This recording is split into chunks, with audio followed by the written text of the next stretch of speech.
اعوذ باللہ من الشیطان الرجیم بسم اللہ الرحمن الرحیم۔ ابتدا ہے رب کریم کے بابرکت نام کے ساتھ جو ہر چیز پر قادر ہے۔ تمام دیکھنے اور سننے والوں کو السلام علیکم۔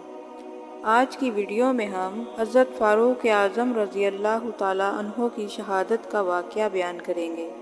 واقعہ شروع کرنے سے پہلے آپ سے درخواست ہے، اگر آپ نے ہمارے چینل کو سبسکرائب نہیں کیا تو ہمارے چینل کو ضرور سبسکرائب کر لیں تاکہ اس طرح کی معلوماتی ویڈیوز آپ تک پہنچتی رہیں۔ حضرت فاروق اعظم رضی اللہ تعالیٰ عنہ کی شہادت اسلام کے ان مصائب میں سے ہے کہ جن کی تلافی نہ ہوئی اور نہ ہو سکتی ہے۔ جس دن سے وہ مسلمان ہوئے، دین الہی کی شان و شوکت بڑھ گئی اور اپنے عہد خلافت میں وہ کام کیے کہ جس کی نظیر نہیں ملتی، اور جس دن دنیا سے رخصت ہوئے مسلمانوں کا اقبال بھی رخصت ہو گیا۔ حضرت فاروق اعظم رضی اللہ تعالیٰ عنہ کی شہادت کا واقعہ کچھ یوں ہے کہ جب آپ اپنے آخری حج سے واپس ہوئے تو وادی محصب میں اپنی چادر سر کے نیچے رکھے ہوئے تھے۔ چاند کی طرف جو نظر پڑی تو اس کی روشنی بہت بھلی معلوم ہوئی، تو فرمانے لگے کہ دیکھو، ابتدا میں یہ کتنا کمزور تھا، پھر بڑھتے بڑھتے یہ پورا ہوا اور اب پھر گھٹنا شروع ہو چکا۔ یہی حال دنیا میں تمام چیزوں کا ہے۔ پھر دعا مانگی کہ اے اللہ، میری ریت بہت بڑھ گئی ہے اور اب میں کمزور ہو چکا ہوں۔ قبل اس کے کہ مجھ سے فرائض خلافت میں کوئی کوتاہی ہو جائے، مجھے دنیا سے اٹھا لے۔ اس کے بعد مدینہ منورہ پہنچ کر آپ رضی اللہ تعالیٰ عنہ نے خواب دیکھا کہ ایک سرخ مرغ نے آپ کے شکم مبارک میں 3 چونچیں ماری۔ آپ رضی اللہ تعالیٰ عنہ نے یہ خواب لوگوں سے بیان کیا اور فرمایا کہ اب میری موت قریب ہے۔ اس کے بعد یہ ہوا کہ ایک روز اپنے معمول کے مطابق بہت صبح سویرے نماز کے لیے مسجد تشریف لے گئے۔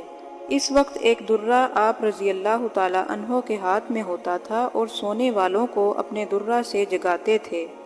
مسجد پہنچ کر نمازیوں کی صفیں درست کرنے کا حکم دیتے تھے اور اس کے بعد نماز شروع فرماتے تھے اور نماز میں بڑی بڑی سورتیں پڑھتے تھے، اور اس روز بھی آپ نے ایسا ہی کیا۔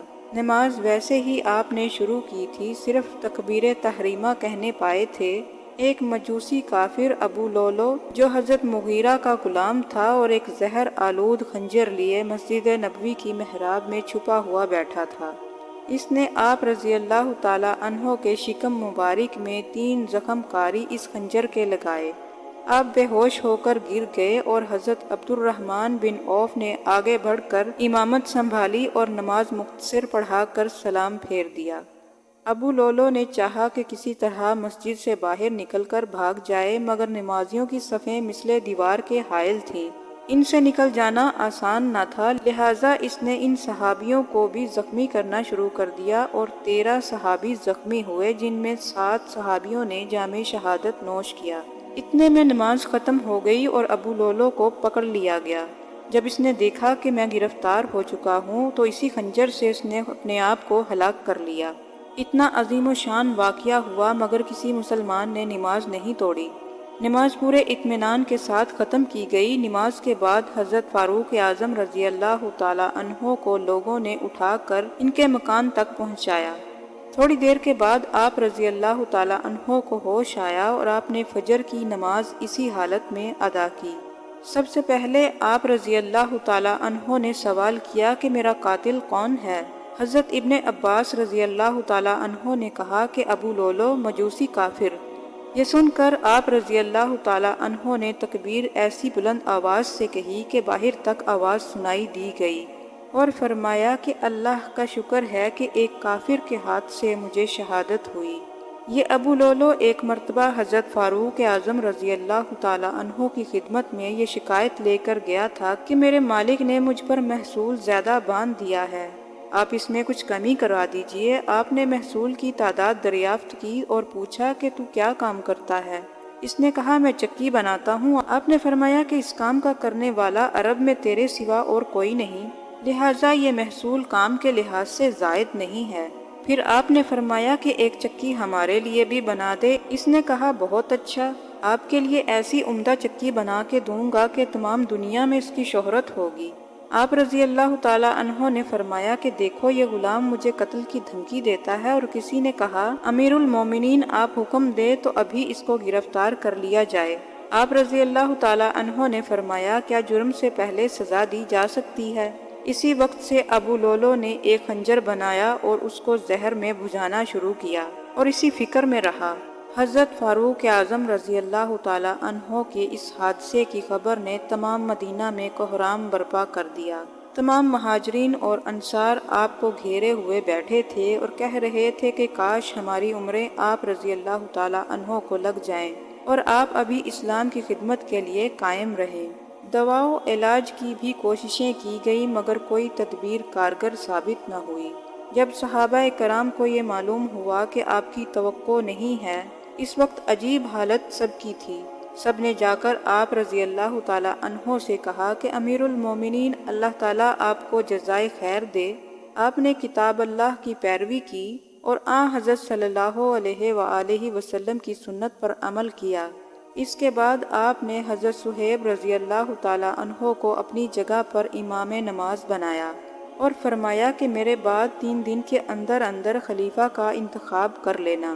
پھر اپنے صاحبزادے حضرت عبداللہ رضی اللہ تعالیٰ عنہ سے فرمایا کہ ام المومنین حضرت عائشہ رضی اللہ تعالیٰ عنہ کے پاس جاؤ اور میری طرف سے سلام عرض کرنا، اور میری دلی خواہش یہ ہے کہ میں اپنے صاحبین کے ساتھ دفن ہونا چاہتا ہوں۔